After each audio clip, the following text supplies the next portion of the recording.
Hello নমস্কার সবাইকে। আশা করছি তোমরা সবাই খুব ভালো আছো আর আমিও খুব ভালো আছি। আর একটু দরকারের জন্য নৈহাটি এসেছিলাম আর এই ভিডিওটা শুরু করলাম বড় মার মন্দির থেকে। নৈহাটি এসেছিলাম আর বড় মার দর্শন করব না সেটা কি আর হতে পারে। তাই বড় মার দর্শনটা সেরে আর আমার সব কাজও মিটে গেছে। কি কাজের জন্য এসেছিলাম তাহলে চলুন শুনি। গুড মর্নিং সবাইকে। আজকে বৃহস্পতিবার, ঘড়ির কাঁটায় এখন বাজে 8টা। একদিকে বসিয়ে দিয়েছিলাম দুধ আর একদিকে আমার জন্য গরম জল। দুধে একটু কর্নফ্লেক্স গুলে মেয়েকে এবার একটু খেতে দিয়ে দেবো। গোপালও খেয়ে নিয়েছে আর আমার জন্য একটু বসিয়েছি চা। মা মেয়েতে চা আর দুধ খাওয়া হয়ে গেছে।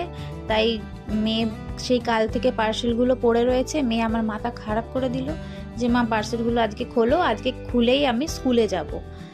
তো আমি বললাম তাহলে খুলি। আর মেয়ে আমাদের বাড়িতে একটা অনুষ্ঠান আসছে তাই একটু টুকিটাকি জিনিস আনিয়েছিলাম। মেয়ের জন্য এই কানেরটা আনিয়েছিলাম, মেয়ের ড্রেসের সাথে পুরো ম্যাচিং হয়ে গেছে। আর নাইকার থেকে আমি আমার জন্য একটা আইব্রো পেন্সিল আর একটা নাইট ক্রিম আনিয়েছিলাম, ব্যাস ওইটা। আর আরেকটা জিনিস আনিয়েছিলাম সেটাও খুলে নিই, সেটাও পড়ে রয়েছে কাল থেকেই, খোলা আর হয়নি। আর এই যে আমার নাইট ক্রিমটা আর একটা আইব্রো পেন্সিল, এটা অ্যাশ কালারের আইব্রো পেন্সিল। কালোটা খুব একটা বোঝা যায় আইব্রোতে, তাই আমি অ্যাশ কালারেরটাই ইউজ করি। আর আনিয়েছিলাম আমি যেই শাড়িটা পরবো তার সাথে একটা ব্লাউজ। আর ব্লাউজটা এত সুন্দর এসেছে সে আর মানে কি বলবো, খুব সুন্দর এসেছে ব্লাউজটা। আর পুরো ভেলভেটের উপরে আর আমার শাড়ির সাথে পুরো ম্যাচিং। সেদিন কি পরবো না পরবো অবশ্যই আপনাদের সাথে শেয়ার করব। আর আজকে ওই যে বললাম, আজকে হচ্ছে আমার মেয়ের স্কুল এক্সকারশন। স্কুল থেকে ওদের একটা জায়গায় বেড়াতে নিয়ে যাবে, তার জন্যই বলেছে একটু শুকনো টিফিন নিয়ে আসতে। তাই কালকে ওইগুলোই নিতে গেছিলাম।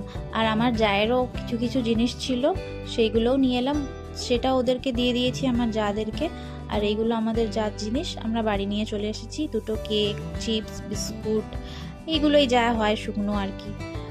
তো এবার মেয়েও বেরিয়ে যাবে। আজকে মেয়ের স্কুল এক্সকারশনের ব্যাপারে একটু বলি, দাঁড়ান একটু ম্যাগিটাও করি আর আপনাদের সাথে একটু গল্পও করি। মেয়েকে স্নানে পাঠিয়ে দিয়েছি। আচ্ছা, মেয়েদের আজকে নিয়ে যাচ্ছে স্কুলের দিক থেকে একটা জায়গায়, খুব দূরে না, খুব আমাদের এখানকার কাছাকাছির মধ্যেই বঙ্কিম পাঠালয়। আর সেই ব্যাপারে ওদেরকে প্রজেক্টও দেওয়া হবে, ওইখানে ওদেরকে ঘোরানোও হবে আর অনেক কিছু বোঝানোও হবে যে কি হয়েছিল কোথায় সেসব ব্যাপারে। আর ওদেরকে সেটাতে খাতায় টুকে টুকে আনতে হবে। আর সেই ব্যাপারে একটু বড় করে প্র্যাকটিক্যাল করে লিখে আবার স্কুল যখন খুলবে স্কুলে সেটাকে নিয়ে যেতে হবে। মেয়ে এই প্রথম এইবার এরকম করে একা একা যাচ্ছে জানেন, মানে কোনো সময় পাঠায়নি এরকম করে একা। সব একা মানে সব বন্ধু বান্ধবী ওরা থাকবে, মানে গার্জেন আমরা কেউ থাকবো না।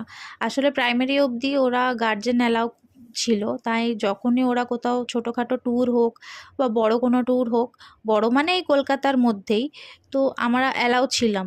কিন্তু এখন এইবারে প্রথম ও একা একা যাবে। যাই হোক, এইরকম একটা এক্সপিরিয়েন্স করা ভালো, কিন্তু তাও মনে একটা ভয় ভয় আছে যে একা একা যাবে। বারবার অনেক কিছুই বলছি, বোঝাচ্ছি, রেগে মেগে হ্যাঁ হুম হুম হাঁ করছে। মনে মনে একটু ভয়ও আছে। সারাদিন যতক্ষণ না আজকে বাড়ি ফিরবে ওই দিকেই চিন্তা থাকবে যে কি করছে। তার মধ্যে আজকে যা গরম সেটা আর বলে বোঝাতে পারবো না। গতবারে ওদেরকে সায়েন্স সিটি নিয়ে গিয়েছিল ওদের স্কুল থেকে, তো আমি আমার মেয়েকে পাঠাইনি। তাই ওর অনেক দিন ধরে রাগও ছিল আমাদের উপরে যে আমায় পাঠাওনি। আর কি বলেন তো, অন্য কোনো গার্জেনও নিজের মেয়েদের পাঠায়নি, তাই আমিও আর সাহস পাইনি যে এরকম একা একা পাঠাবো। যদি ওরা পাঠাতো তাও আমি একটু সাহস পেতাম, কিন্তু যেহেতু ওরা পাঠায়নি তাই আমারও আর সাহস হলো না। আমিও বললাম না বাবা তোকে যেতে হবে না, কেন আমি এখানে পাগল হয়ে যাব। আর ফোন টোন কোনো কিছুই খুব একটা অ্যালাউ থাকে না। ম্যামদের ফোন করলে জানা যায়, কিন্তু তাও একটা ভয় থাকে।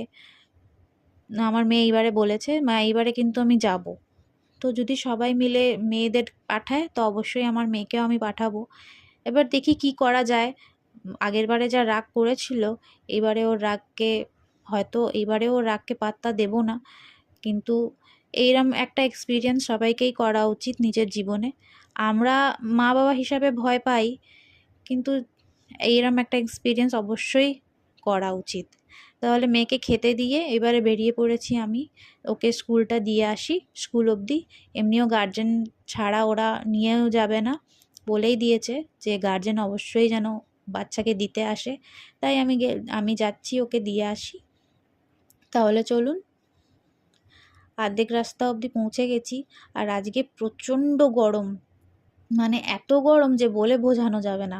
মানে রোদের খুব একটা তেজ নেই, কিন্তু রোদের তেজ নেই তা কি হয়েছে, মানে এতটা গরম আজকে বাইরে বেরোনো যাচ্ছে না। অনেকটাই পৌঁছে গেছি, বড় রাস্তা অবধি পৌঁছে গেলাম। এখানে একটা দোকান থেকে একটু 2টো বোতল ঠান্ডা জল নেব, আর ওর একটা লস্যি খাবে, ওই লস্যিটা নেব। আর ওই সব নিয়ে আমরা স্কুলেও পৌঁছে গেছি, স্কুল অবধি। আর মেয়েকে দিয়ে দিলাম। আর ও নিজের কতদিন পর ওদের সব বান্ধবীদের দেখা, তো ওরা সবাই গল্প করছে। আর আমিও এবার ওদের দিয়ে দিয়েছি, এবার আমিও বাড়ি ফিরি। বাড়ি ফেরার সময় একটু মিষ্টিও নিয়ে নিলাম ঠাকুরের জন্য, মিষ্টি নিয়ে আর আমার একটা ঠান্ডা বোতলের জলও কিনে নিলাম, প্রচণ্ড জল তেষ্টা পাচ্ছিল। তাহলে চলুন, হয়ে গেল, এবার বাড়ি ফিরি। বাড়িতে সব ওইরমই পড়ে রয়েছে, ঘর টোর অগোছানো, রান্নাঘরটাও এরকম ফেলেই আমি তাড়াহুড়ো করে চলে এলাম। এবার বাড়ি ফিরে দেখি সব পরিষ্কার পরিচ্ছন্ন করে, কি রান্না হবে কিচ্ছু জানি না, দিয়ে তো চলে এলাম, কিন্তু মনটা ওইখানেই পড়ে রয়েছে, কি জানি না কি করছে কি করবে। আমি বারবার বলেছি কিছু খাস না খাস, জলটা অবশ্যই খাবি, জল ছাড়া একদমই থাকবি না, প্রতি ঘন্টায় জল খেতে থাকবি। তাহলে চলুন দেখি বাড়ি গিয়ে কি রান্না বান্না হয়। এখানে তো গরমের ছুটি চলছে, তাই ওরা বান্ধবীরা বেশ অনেক দিন পর দেখা সাক্ষাৎ সবার হয়েছে, খুব হই হুল্লোড় করবে বলেই বারবার বলছে আজকে খুব মজা হবে, কিন্তু প্রচণ্ড গরম। এখন রোদের তাপটা একটু কমেছে, কিন্তু গরমটা খুব, জানেন। চলেন তাহলে, আমিও বাড়ির কাছাকাছি চলে এসেছি। আজকের ভিডিওটা এই অবধি থাক, সবাই ভালো থাকবেন, সুস্থ থাকবেন, টাটা।